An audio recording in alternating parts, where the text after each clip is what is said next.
Il est 9h10. Vous nous faites des révélations ce matin, Louis Dauphren, des révélations sur les chiffres de l'Observatoire français du catholicisme. J'ai eu peur. Pourquoi vous avez eu peur? Je pensais que ça me concernait. Là, vous me faites parler d'une enquête de l'IFOP, alors on peut tout dire après tout. L'enquête de l'IFOP qui porte sur le catholicisme en France, on va en parler exclusivement dans ce débat du jour. Merci Pierre Hugues. Eh bien, très bon débat. Moi, je vous donne rendez-vous demain matin à 6h30 et je vous écoute tout de suite, Louis Dauphren, avec vos invités. Bien. Et puis surtout Samuel Prévost et Arnaud Boutéon qui sont là. RCF et Radio Notre-Dame, le débat du jour. Et des chiffres qui ont donc été révélés hier soir, dont on parle ce matin, une nouvelle enquête de l'IFOP pour l'Observatoire français du catholicisme, l'OFC. Vous ne connaissez pas, c'est normal, ça vient de sortir. On va en parler avec nos invités qui donc vont disséquer cette enquête. Disséquer, c'est d'ailleurs le mot utilisé par le Figaro ce matin et Jean-Marie Guénois qui s'en fait l'écho. Prière, retraite, méditation, les pratiques religieuses des Français. Disséquer, qu'est-ce à dire ? Arnaud Boutéon et Samuel Prévost, cofondateurs tous les deux d'ailleurs de l'Observatoire français du catholicisme, directeur de la revue Mission pour Samuel Prévost. Bonjour Samuel. Bonjour Louis.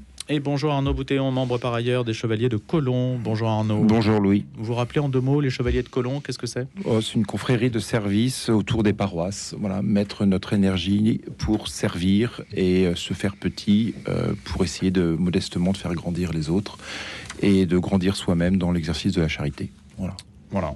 Et donc tous les jours, comme ça, enfin de manière régulière et persévérante. Voilà, jour après jour, pas après pas. Ce qui explique aussi votre présence dans cet observatoire.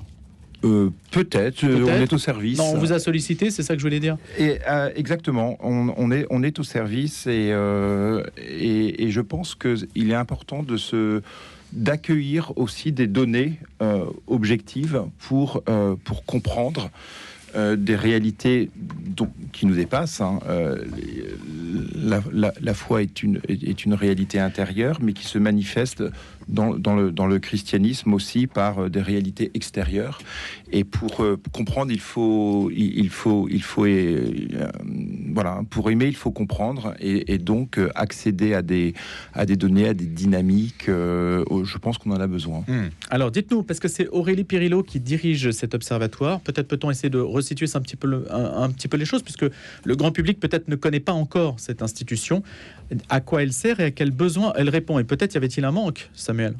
Alors le manque, la carence, elle était évidente. Et en fait, ceux qui ont d'abord fait le diagnostic de ce manque, il faut le rappeler à cette antenne, même si ça a déjà été dit, en fait, ce sont les responsables dans l'Église catholique, en premier lieu les évêques, notamment à un moment très heureux, d'ailleurs, qui était, il faut s'en souvenir, cet afflux de catéchumènes adultes, de jeunes adultes qui frappent à la porte des églises. Et on se souvient peut-être plus que nos évêques disaient c'est formidable parce qu'ils sont là, ils viennent, que ce soit au fin fond des campagnes, en plein centre-ville, mais nous ne savons pas qui ils sont et nous ne savons pas exactement pourquoi ils viennent, mais si évidemment mus par la grâce, mais on ne sait pas exactement d'où ils viennent, on ne sait pas qui ils sont. Et en fait, c'est quand même capital de savoir ceux que la grâce envoie vers l'Église. De quelle catégorie socio-professionnelle sont-ils issus? Quelles sont leurs pratiques? Quelles sont leurs attentes? Quelles sont leurs histoires antérieures? Donc en fait, cet outil, cet observatoire français du catholicisme est d'abord un outil pour mieux comprendre, non seulement ces catéchumènes, mais en général, les métamorphoses que nous vivons. Mais il n'y avait rien à la conférence des évêques qui remplissait cet objet. Bien sûr qu'il y a des éléments de données, mais sans vouloir être trop... je ne veux pas être dans le jugement, mais nos évêques et la conférence, en fait, jusqu'à présent, ils faisaient ce qu'ils pouvaient avec leurs moyens. Concrètement, on a une centaine de diocèses en France où on a ces données, enfin certaines données existent. Il faut d'abord qu'elles soient compilées au niveau diocésain, donc certains diocèses y arrivent, mais certains diocèses ont tellement de soucis quotidiens que de compiler les données, en fait, ils n'en ont pas les moyens.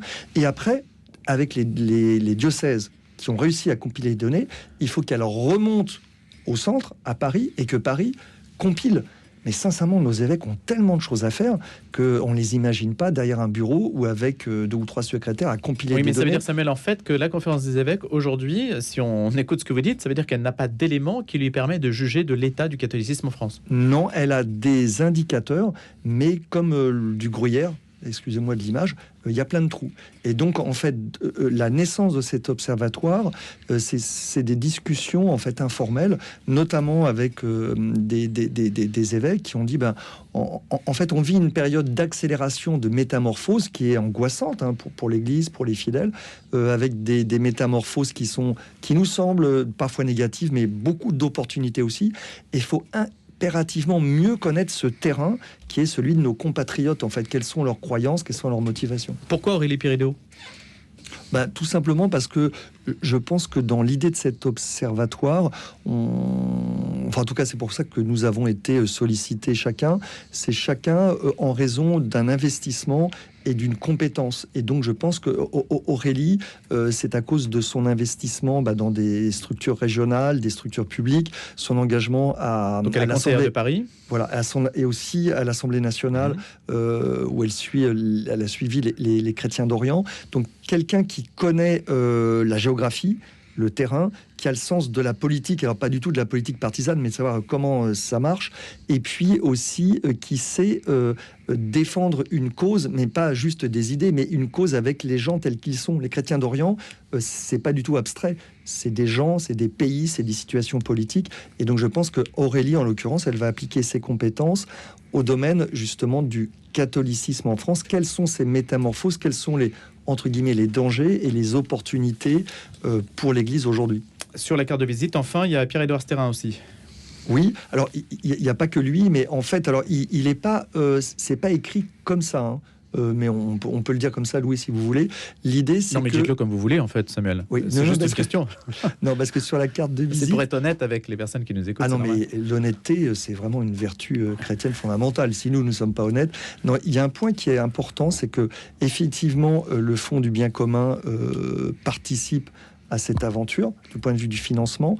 Mais dans l'idée, il y a vraiment l'idée d'une pluralité de mécènes pour assurer, alors je ne sais pas comment Arnaud le dira, mais la liberté et l'indépendance de cet observatoire. C'est-à-dire que ce n'est pas un observatoire qui est financé par l'Église catholique. Pourquoi ?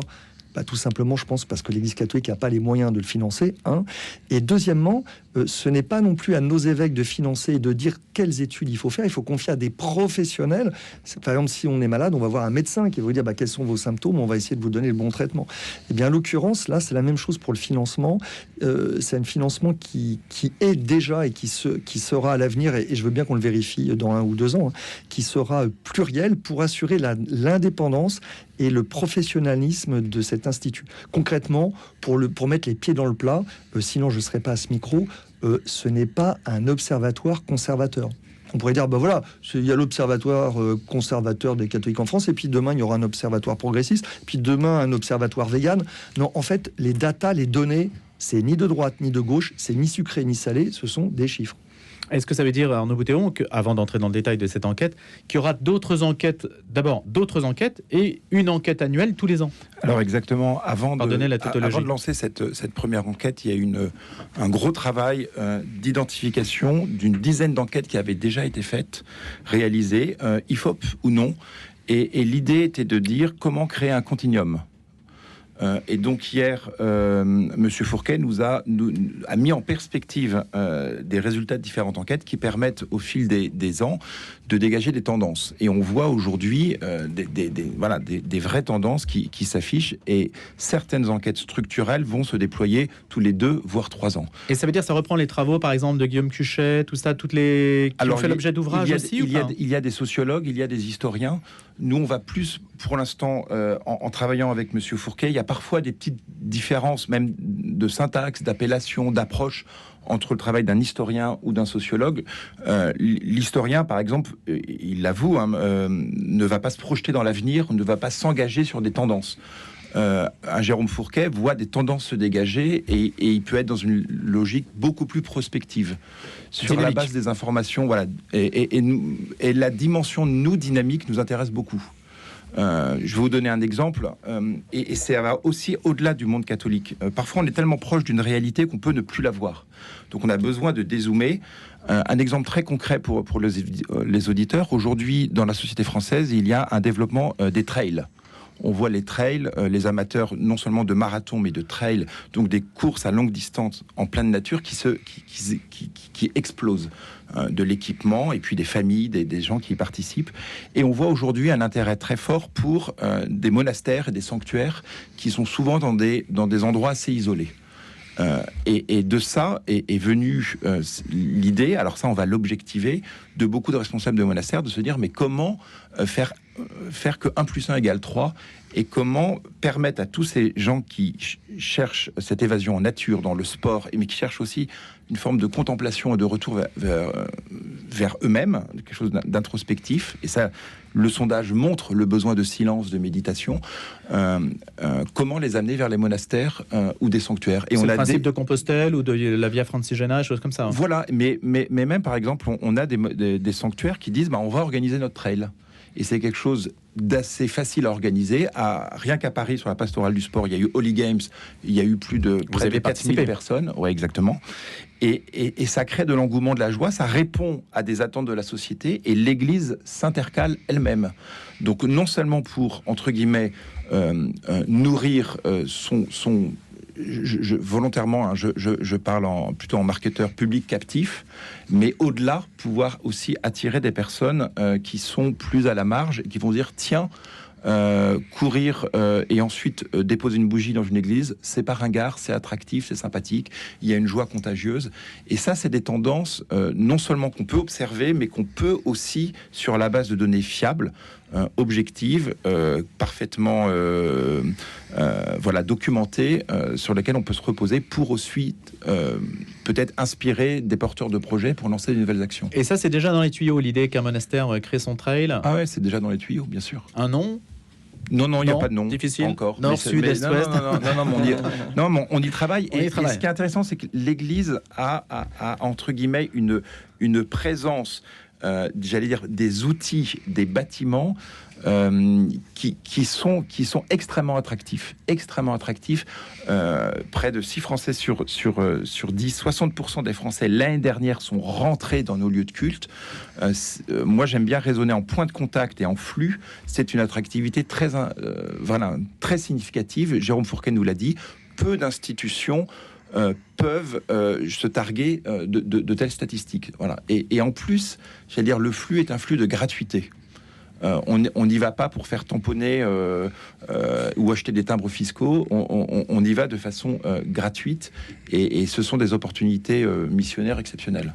La première question qui apparaît dans ce sondage réalisé par l'IFOP pour le compte de l'OFC, qui vient donc d'être créé, qui s'appelle donc l'Observatoire français du catholicisme. La croyance en Dieu est devenue nettement minoritaire. La question posée, c'est: vous, personnellement, croyez-vous en Dieu? 41% des personnes interrogées disent oui, 59% non. Si on a une lecture dynamique, d'ailleurs, on nous offre une projection évolutive sur le sujet. 49-51, on est, semble-t-il, un petit peu à la croisée des chemins. C'est-à-dire que le oui décroît quand même assez nettement. On est passé de 66 en 47 à 49 aujourd'hui, et de 20 en 47 pour le non à 51. Donc là, il y a quand même des courbes qui se croisent. Alors, il y a la confirmation d'un mouvement de sécularisation qui est évident. Et qui concerne Dieu, donc toutes les religions. Exactement. Mais ensuite, quand on va dans le détail, on voit que les jeunes générations, la question du fait religieux se pose avec plus d'acuité, de façon plus décomplexée. Et c'est là-dessus aussi qu'on peut travailler. Et ce qu'on voit, en tout cas chez les 18-24 ans, c'est qu'aujourd'hui, il va y avoir un autre croisement de courbe chez les 18-24 ans, c'est que ceux qui se disent de tradition musulmane vont bientôt rejoindre les jeunes qui se disent de tradition catholique. C'est-à-dire c'est-à-dire, quand vous interrogez sur ce panel de personnes qui croient en Dieu, quand on leur demande plus précisément leur religion, leur tradition religieuse, on aura aujourd'hui près de 24% de la jeunesse qui se disent de tradition 18-24 ans de tradition musulmane, et les autres de tradition catholique. Donc ça, c'est une réalité qu'il faut... Et l'enquête a été faite chez les musulmans? Alors, l'enquête a été faite sur un panel de 2000 personnes, dont des musulmans. Voilà, donc, c'est un panel représentatif.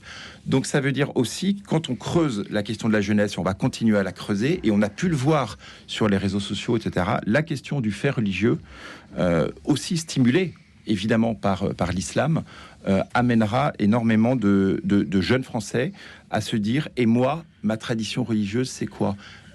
Et la question de la verticalité, la question de la pénitence, la question, vous savez, quand on a fait la promotion du carême, on a utilisé de façon à droite ou maladroite le comparatif avec le Ramadan. Ça avait même été fait aux États-Unis. Ça fait longtemps qu'on le fait, ça. Hein. Ouais, mais ça se fait de façon de plus en plus régulière. Et même des jeunes convertis nous disent, mais pendant les 40 jours du carême, ça va être dur parce qu'on va rien manger. On leur dit, non, le carême, c'est plus cool. Hein, c'est plus cool, détendez-vous.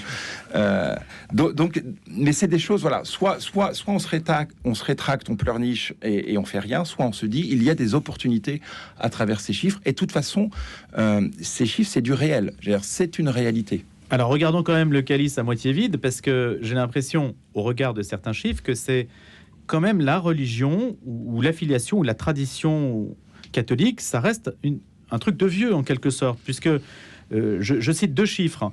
91% des plus de 65 ans disent donc, 3/4 des sondés pour aller vite, disent être baptisés. Ça tombe à 42% chez les 18-24 ans. Donc là, on a quasiment, c'est divisé par 2. Et même chose pour ce que vous disiez tout à l'heure, Arnaud, l'âge se révèle déterminant. Si 62% des plus de 65 ans se disent catholiques, 23% des 18-24 ans se disent catholiques. Donc là, c'est divisé par 3 quasiment. Oui, alors Arnaud tout à l'heure a insisté sur un point important. Il est un peu désagréable à entendre pour nous, mais en fait c'est la réalité. Par exemple, si quelqu'un n'aime pas la montagne et dit moi j'aime pas le Mont Blanc, il n'est pas obligé d'aller voir le Mont Blanc. Mais en fait il y a vraiment une montagne qui s'appelle le Mont Blanc. Là en fait c'est pas le Mont Blanc, c'est la sécularisation. Donc nous sommes la grande Église catholique présente depuis largement plus de 1000 ans en France. Nous sommes désormais en état de minorité, y compris minorité culturelle. Je ne parle pas des 5% de messalisants qui vont à la messe tous les dimanches, ce qui est finalement pas nul. Et donc, en fait, ce sondage nous permet aussi de remettre les pendules à l'heure, c'est-à-dire, de fait, nous sommes frappés, nous catholiques, par la sécularisation qui affecte notre pays, comme toutes les autres religions. Mais ça tient encore chez les personnes âgées, comme 65%, oui, c'est pas mal, 62%, c'est bien, des plus de 65 ans. C'est pas négligeable. Oui, mais en fait, le paradoxe, si vous permettez, c'est pas exactement celui-là.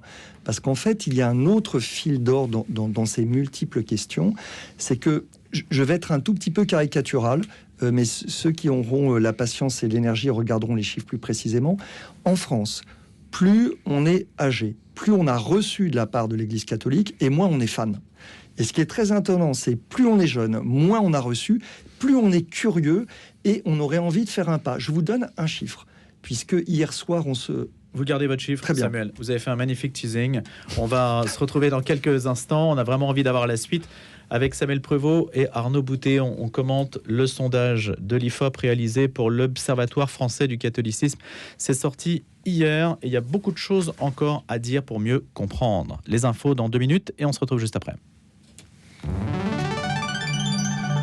En quête de sens, Marie-Ange de Montesquieu. Après l'énorme succès du Vendée Globe et toutes ces courses contre vents et marées, pourquoi les aventuriers de la mer nous fascinent-ils tant ? On en parle ce mardi à 17h dans Quête de Sens. Bayard Music vous présente Folk Song, le nouvel album de la Maîtrise de Toulouse. Découvrez un programme rare et original chanté en 17 langues, un véritable voyage sonore autour du monde. Laissez-vous emporter par l'union des merveilleuses mélodies de la tradition vocale populaire. L'album Folk Song de la Maîtrise de Toulouse est disponible dès maintenant chez votre libraire disquaire et sur bayardmusic.com. Bonjour, c'est Bruno Courtois, directeur de RCF Notre-Dame. Comme moi, vous avez été ému et heureux de découvrir le visage de notre nouveau pape Léon XIV. À Rome, à Paris, à Lyon et dans toutes les radios du réseau, nous sommes mobilisés pour décrypter pour vous et avec vous les enjeux de l'Église, les chantiers à venir et toutes les raisons d'espérer. Soutenez-nous financièrement et n'hésitez pas à parler de nous autour de vous. C'est important car plus que jamais, la voix des radios chrétiennes est attendue. Envoyez vos dons au 6 boulevard Edgar Quinet, à Paris dans le 14e ou via notre site ou notre application. Merci beaucoup. Radio Notre-Dame, restez avec nous. –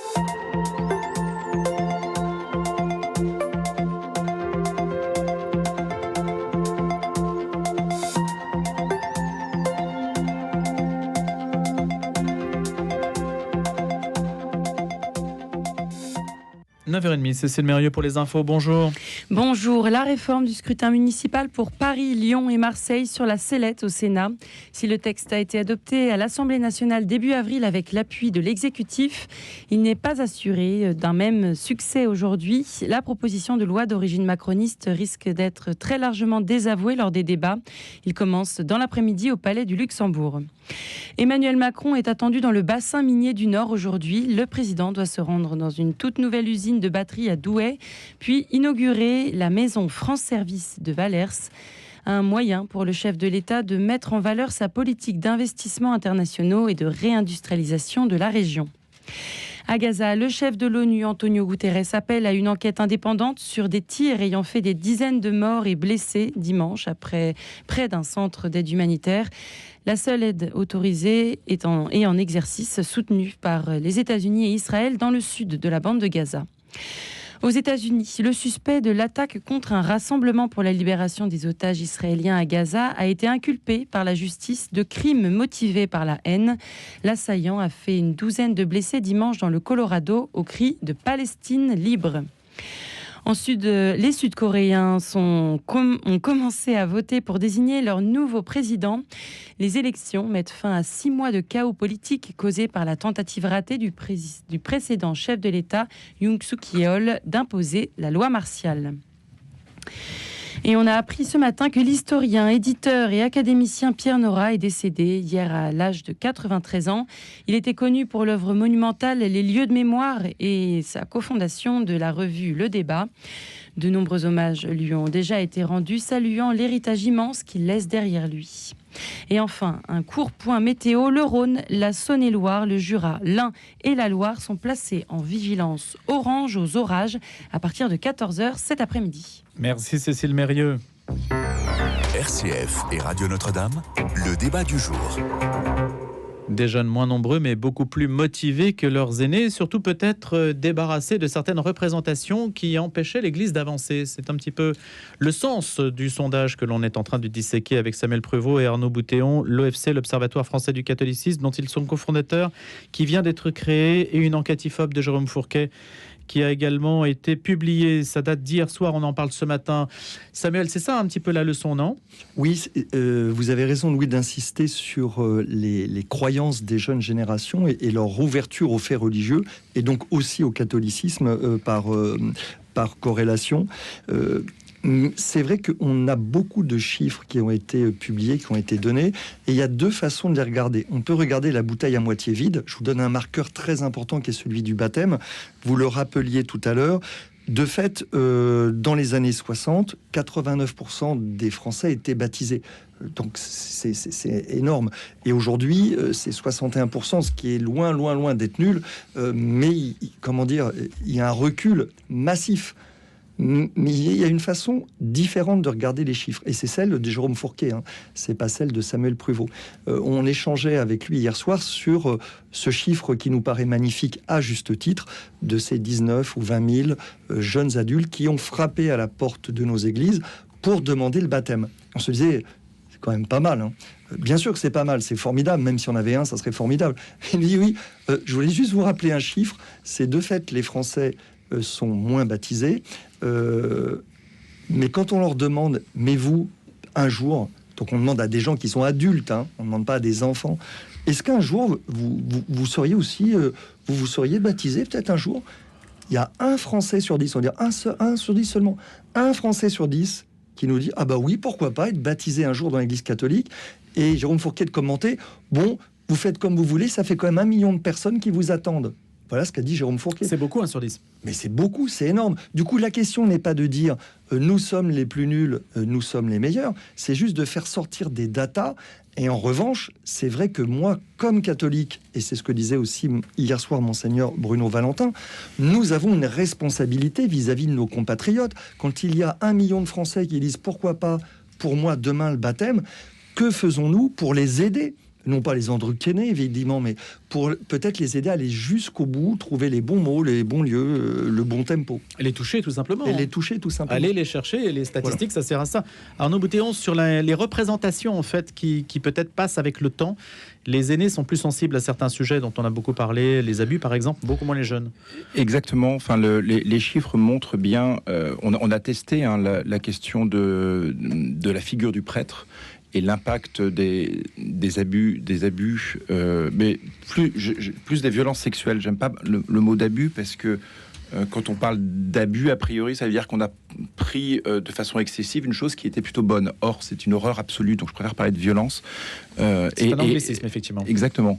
Et donc sur cette question des violences sexuelles, on voit qu'il y a énormément de personnes qui ont baigné un peu dans un environnement catholique, qui sont extrêmement blessées, revanchardes vis-à-vis de l'Église. Donc elles sont baptisées. Pour partie, elles vont à la messe, mais la figure du prêtre, il y a énormément de ressentiment, de colère, et donc ils jugent que les prêtres ne sont plus dignes de confiance. Quand on interroge les jeunes, je veux dire, ceux qui peut-être ont vécu aussi, les chiffres sur les questions aussi de violence dans les familles sont élevés, cette question-là, elle touche moins. Et voir, quand on interroge de façon qualitative des jeunes, ils se disent l'Église a fait le ménage quand d'autres institutions n'a pas fait ce travail de purge et de mémoire. Donc je trouve que la situation a été quand même très assainie, purgée, et on repart sur des bases.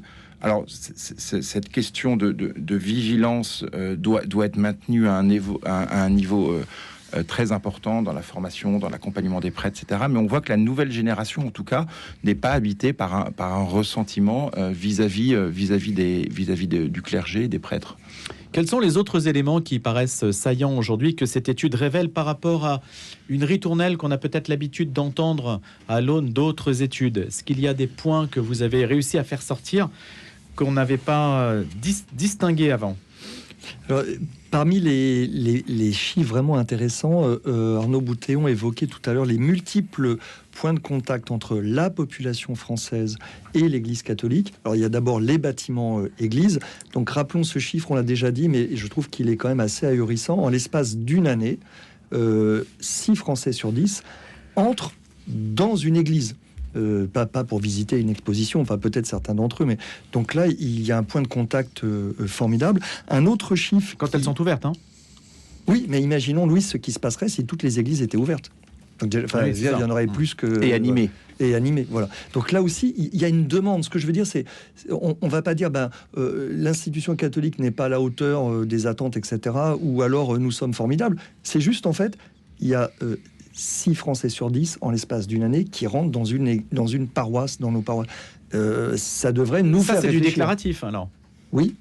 On a demandé aux gens, est-ce que vous êtes déjà... Voilà, les 2000 personnes interrogées, donc qui ne sont pas des catholiques, qui sont à l'aune de la population française, on leur a demandé, mais est-ce que en l'espace d'une année, vous avez l'occasion ou pas d'entrer dans une église? Et 6 sur 10 ont dit, ah bah oui, bien sûr. Alors peut-être c'est des mariages, des funérailles, mais pas que. Donc là, il y a un point de contact énorme. Il y a un autre chiffre, alors qui n'est pas une découverte, mais qui nous redit quelque chose sur la société française.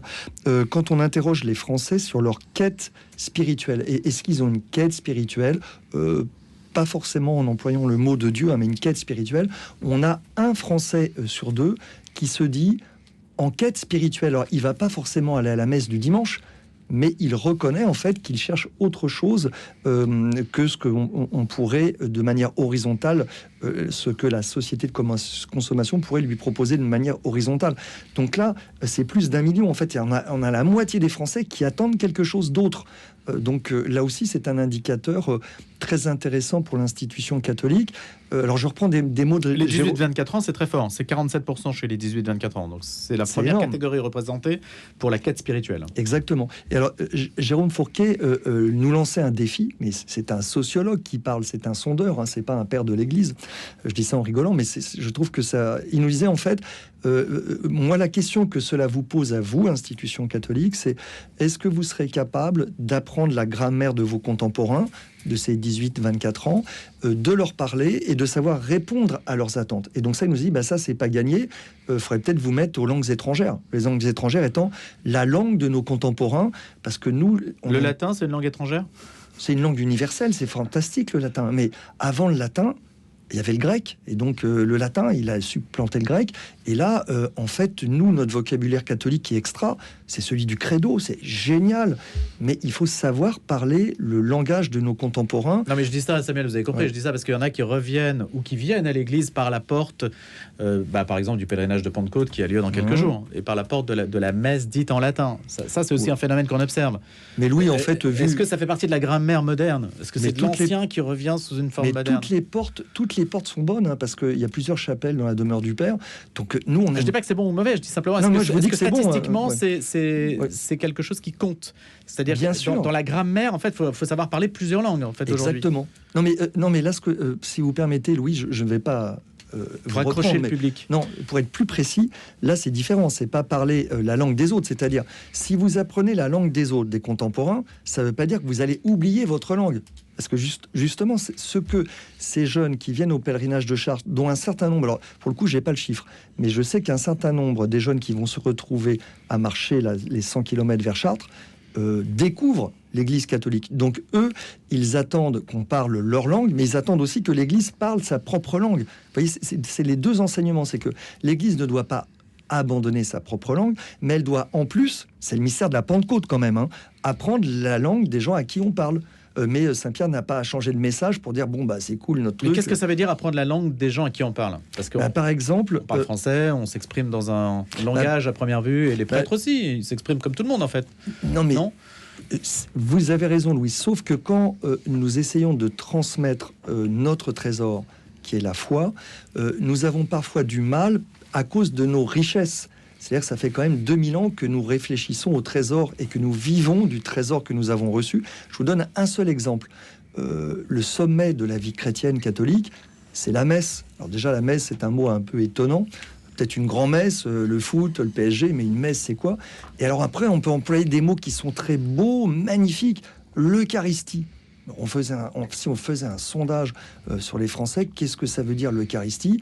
Peut-être certains diraient c'est un médicament. Ils n'ont pas entièrement tort d'ailleurs, hein, ça donne la vie éternelle. Mais donc du coup, par exemple, comment est-ce qu'on va parler du centre nucléaire de la vie chrétienne, qui est la messe et l'Eucharistie, avec des mots qui sont audibles ? Par exemple, peut-être qu'il faudrait, j'en sais rien, mais peut-être dire que c'est une nourriture, c'est un pain. Voilà, le pain de vie. C'est une question de lexique en fait, plus que de grammaire. C'est du vocabulaire. Oui, mais il faut les mots, mais après il faut savoir parler. Pourquoi ? Parce que il y a aussi les attentes profondes de nos contemporains.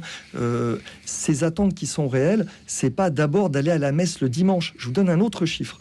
Et si je suis trop long, vous me couperez. Dans les attentes des Français vis-à-vis de l'institution catholique, l'attente la plus haute, je crois qu'elle a plus de 70%, c'est une attente en termes de santé, d'accompagnement, de soins, et en particulier des personnes les plus vulnérables, les plus âgées. Donc comment est-ce que l'Église catholique va faire valoir sa capacité, son charisme à accompagner les malades ? Parce qu'on pourrait très facilement redire à nos contemporains que l'activité principale de Jésus pendant sa vie publique, c'est quand même de chasser les démons, mais aussi de guérir et de guérir encore. Donc du coup, ça c'est tout à fait possible aujourd'hui, mais comment est-ce qu'on va pouvoir faire savoir à nos contemporains que dans le charisme de l'Église, déjà ce mot que j'emploie est un mot un peu compliqué, dans les capacités, le potentiel de l'Église reçu par Dieu et par Jésus-Christ, il y a cette capacité à accompagner, à faire du bien et à guérir de manière naturelle et surnaturelle nos voisins, nos amis. Il y a des attentes fortes sur ce point, c'est ce que vous dites, oui. Samuel. Arnaud, vous avez répondu au Figaro et vous êtes cité. Donc, le christianisme se déploie sur 3 terrains principaux: la bonté, éducation, santé, solidarité; la beauté, culture, patrimoine, liturgie; et la vérité, enseignement, anthropologie, foi. Ça fait beaucoup de terrain. Oui, ça fait beaucoup de terrain. Alors, les attentes les plus importantes, Samuel l'a évoqué, c'est vraiment le terrain de la charité. Et je repense à une phrase de Paul VI qui disait les gens et le monde attend des témoins davantage que des maîtres, et il écoutera des maîtres si ces maîtres sont des témoins. Et en regardant et en analysant, en discutant aussi sur la base de cette étude, je vois ce besoin aujourd'hui de témoins, d'incarnation, se placer sur la brèche sur la question de la santé, de l'éducation, de l'accueil dans les églises, mais être réellement de véritables témoins pour exprimer voilà, cette petite flamme qui nous habite et cette joie de la foi. Il y a un autre point aussi qui est intéressant que je voulais partager avec vous, c'est que là on est sur une étude dite quantitative, où on administre des questionnaires auprès d'une population de 2000 personnes. Ça peut être plus, ça peut être moins. Demain, on peut faire la même chose pour, travailler une base, par exemple, de 5000 prêtres. Et on leur demandera quels sont les leviers sur lesquels vous voulez être davantage accompagnés. Mais il va y avoir également, dans le cadre de cet observatoire, des enquêtes dites qualitatives. On appelle ça des focus group. Donc on identifie un peu des panels de personnes et on leur pose des questions ouvertes sur les moteurs, sur leurs attentes par rapport à la foi. Et là, on va travailler sur la question des recommençants, des néophytes. Quand on discute, moi j'ai eu l'occasion de le faire avec pas mal de recommençants, de néophytes, des gens qui reviennent vers l'Église. Eh bien, aujourd'hui, la société a toute une mode autour du vintage, du besoin de revenir à l'origine de différents projets. En entreprise, quand vous êtes consultant, vous voulez accompagner une entreprise, on se pose la question: quel est l'ADN de votre entreprise? Quel est le cœur de votre métier? Quelle est votre histoire? Quel est votre biotope? Et les jeunes générations, on le voit, moi j'ai beaucoup travaillé sur le sport, chez les fans, on ressort les maillots les plus anciens, les tuniques les plus anciennes, les plus glorieuses des clubs. Et donc cette nouvelle génération qui est un peu éloignée du catholicisme veut redécouvrir les trésors de ce patrimoine de l'Église catholique. Et donc ils attendent davantage de leur imaginaire, c'est les bonnes sœurs en cornette de la Grande Vadrouille, les prêtres en soutane et une liturgie avec une verticalité très forte. Et donc leur attente, elle est dans quelque chose, j'allais dire, presque de décalé par rapport à une dimension un peu cheap et horizontale et bruyante du monde. Ils veulent creuser dans la beauté, le mystère. Je pense qu'il y a une quête de mystère, il y a une quête aussi un peu de décalage, parce qu'on est abreuvé aujourd'hui d'explications, de bruit, de données, de data. Alors, on est les premiers à travailler sur de la data.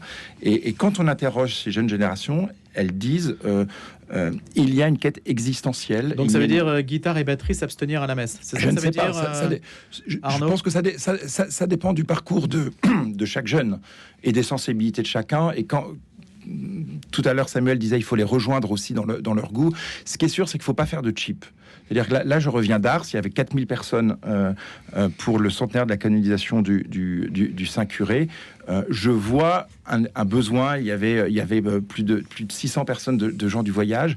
Il y a un besoin de revenir à une forme de beauté, de fondamentaux de la foi catholique.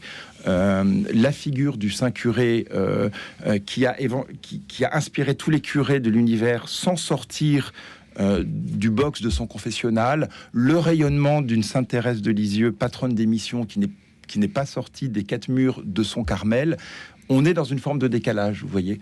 Et je pense que la jeunesse qui nous éduque, qui nous déstabilise, nous dit quelque chose. Donc on reviendra pour vous parler de toutes ces enquêtes qualitatives qui vont permettre de façon beaucoup plus lente de comprendre les ressorts beaucoup plus intimes. Alors on pourrait aussi analyser toutes les lettres des nouveaux baptisés et peut-être sortir une synthèse par ChatGPT des 10 000 lettres. Mais on a des choses très, très intéressantes sur cette... D'abord, le Seigneur fait des merveilles et il y a des choses qu'on ne pourra jamais contrôler.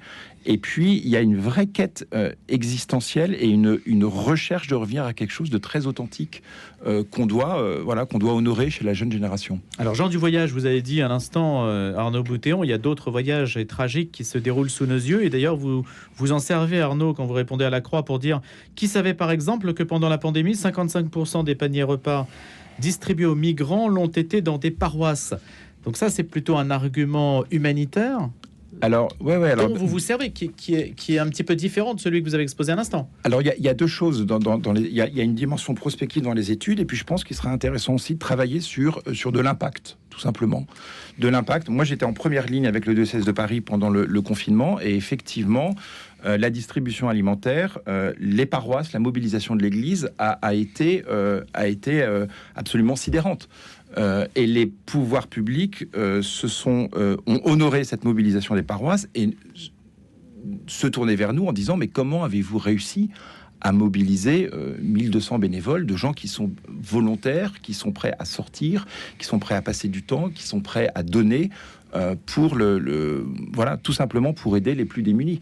Donc il y a, j'allais dire, l'Église a une puissance de mobilisation dans la gratuité et dans l'impact sur lequel je pense l'État compte. L'État compte et on a, je pense à Apprenti d'Auteuil. Il lui rend pas beaucoup quand même. Pardon ? Il lui rend pas beaucoup. Symboliquement en tout cas. Après c'est la question. Après c'est la question du courage. J'allais dire c'est la question du courage. C'est pour ça de pouvoir dire de façon très honnête pendant ce confinement, eh bien plus de la moitié des paniers repas ont été distribués par la mobilisation de l'Église autour de ces points de contact. On raisonne toujours en points de contact que sont les paroisses. Et ben c'est signifiant. Ce serait bien de le dire. C'est bien de le dire et puis de le Premier ministre qui le dise par exemple. Puis de le comprendre et puis de se dire ça a été fait à Paris, peut-être que demain s'il y a autre chose ça pourra être fait à Lyon et voilà les modalités de mobilisation, comment on s'est organisé et il y a encore une expertise et une générosité qui est exceptionnelle dans l'Église. Et ça, c'est un trésor. Oui, c'est tout à fait juste. Il ne faut pas avoir honte de ce qui marche. Voilà.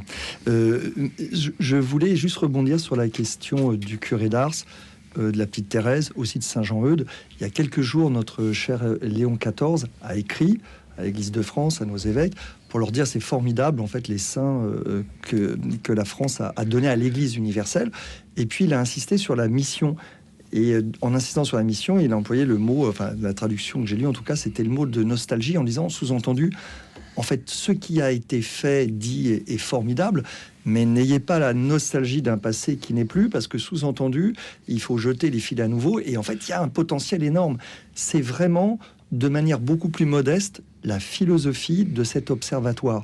L'idée n'est pas d'avoir la nostalgie d'une chrétienté qui, dans les années 50, juste à la veille du Concile Vatican II, s'est effondrée.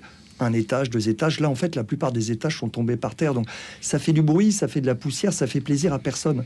Mais l'observatoire donc mesure ce qu'il faut bien appeler un effondrement, mais il mesure aussi toutes les jeunes pousses, les petites maisons, les petits monastères, les foyers qui se construisent autour.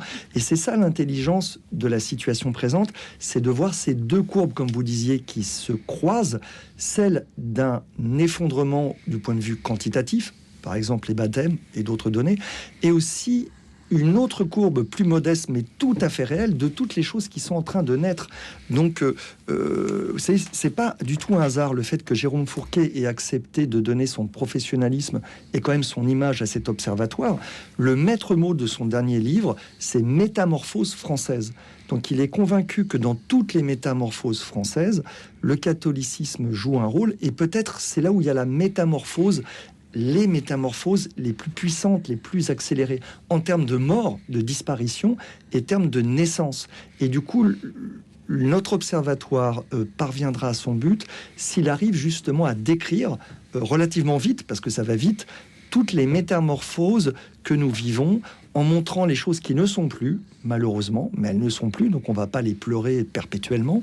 Et puis lui, Dieu existe quand même, et nous, on existe. Et surtout, toutes les choses qui sont en train de naître, et donner des idées à des responsables, à des laïcs, pour inventer et accompagner leur invention créative, puisque nous sommes une minorité, comme l'avait annoncé il y a très très longtemps, je crois que c'était en 1969, ça fait longtemps, un certain Joseph Ratzinger. Mais en fait, ce que disait Joseph Ratzinger, en fait, qu'on soit une minorité, il n'y a aucun doute. Mais est-ce que nous serons une minorité créative ?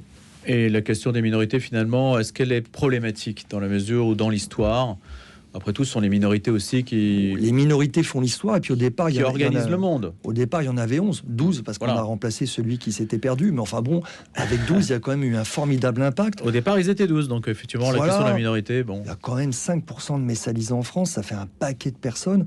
Il y a un chiffre qui dit aussi que 47%, alors ça a baissé, mais quand même 47% des Français disent connaître quelqu'un qui est catholique, investi dans l'Église. Imaginons que nous, catholiques, on soit un petit peu plus réveillés, et donc on a une capacité d'impact, de faire le bien, de faire connaître l'évangile énorme dans notre pays. Puis en plus, on a quand même la liberté religieuse, il faut en profiter. Je ne sais pas si elle existera dans 10, 15 ou 25 ans. Et elle est plébiscitée. Elle est plébiscitée aussi dans le sondage. Oui, ça c'est important comme point. Est-ce qu'il y a des éléments, Arnaud Boutéon, qui amènent à penser qu'il y a... Alors, on a la coutume de dire crispation identitaire ou résurgence identitaire. Est-ce que l'effet miroir avec la pratique islamique en France crée un effet rebond dans le catholicisme ? Est-ce que ça, c'est mesurable ? Ce qu'on voit, c'est dans le tassement, en tout cas, du nombre de catholiques pratiquants, en tout cas, un réaffermissement, et en particulier chez les plus jeunes générations, de la pratique. C'est-à-dire qu'on va beaucoup plus souvent à la messe en semaine qu'avant. Donc cette minorité, j'allais dire créative et pratique davantage, se nourrit davantage. Ensuite, tout l'enjeu, vous voyez, vraiment, je pense que la clé, c'est Paul VI qui nous la donnait, c'est que est-ce que cette minorité sera crispée, rétractée, donneuse de leçons, ou est-ce qu'elle sera, elle sera missionnaire, joyeuse ? Est-ce qu'on aura des témoins ou est-ce qu'on aura des maîtres qui vont parler ex cathedra ? Le sondage montre que la dimension catholique du catholicisme, la dimension minoritaire du catholicisme ne l'autorise pas aujourd'hui à parler un peu ex cathedra, que ça soit sur les questions d'écologie comme sur les questions de morale ou d'affectivité, ce n'est plus audible. Et les gens n'attendent pas ça aujourd'hui de l'Église. Ce qu'ils attendent, c'est vraiment, je pense, de la consolation, de l'accompagnement, en particulier sur les zones de fragilité de notre vie. Ça va être la fin de vie, mais c'est une main tendue. Ça va être sur des questions évidemment de maladie, sur les questions aussi de joie comme les naissances, sur des petites fractures ou des petites ruptures comme ça existentielles. Mais ça veut dire que la parole magistérielle est quand même très discréditée alors. En tout cas, ça va être une question de pédagogie. Comment est-ce qu'elle va se déployer et comment est-ce que nous on en sera les relais? Voilà. Est-ce qu'on sera dans une forme de jugement en disant cachère, pas cachère, binaire, voilà, ou est-ce qu'au contraire, on aura une approche beaucoup plus dynamique? Les gens vont venir de beaucoup plus loin. Vous savez, c'est comme la Légion étrangère. Il ne faudra pas regarder d'où ils viennent, mais la question, c'est où est-ce qu'on veut aller?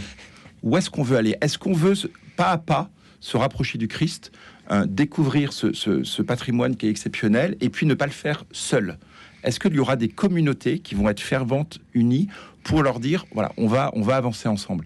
Je pense que c'est tout l'enjeu. Donc voilà, on va être tous des légionnaires.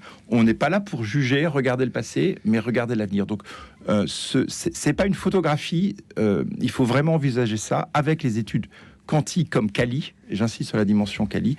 C'est une dynamique qu'on va enclencher. Eh bien, on aura l'occasion d'en reparler de ces études, hein, puisque vous avez dit ce n'est qu'un début en réalité. Hein. On aura des études qualitatives, quantitatives sur les aspects du catholicisme en France et dans une vision dynamique et aussi utile hein, pour que ce soit une manière d'adapter l'offre à la demande. Pardonnez-moi cette allusion au marché.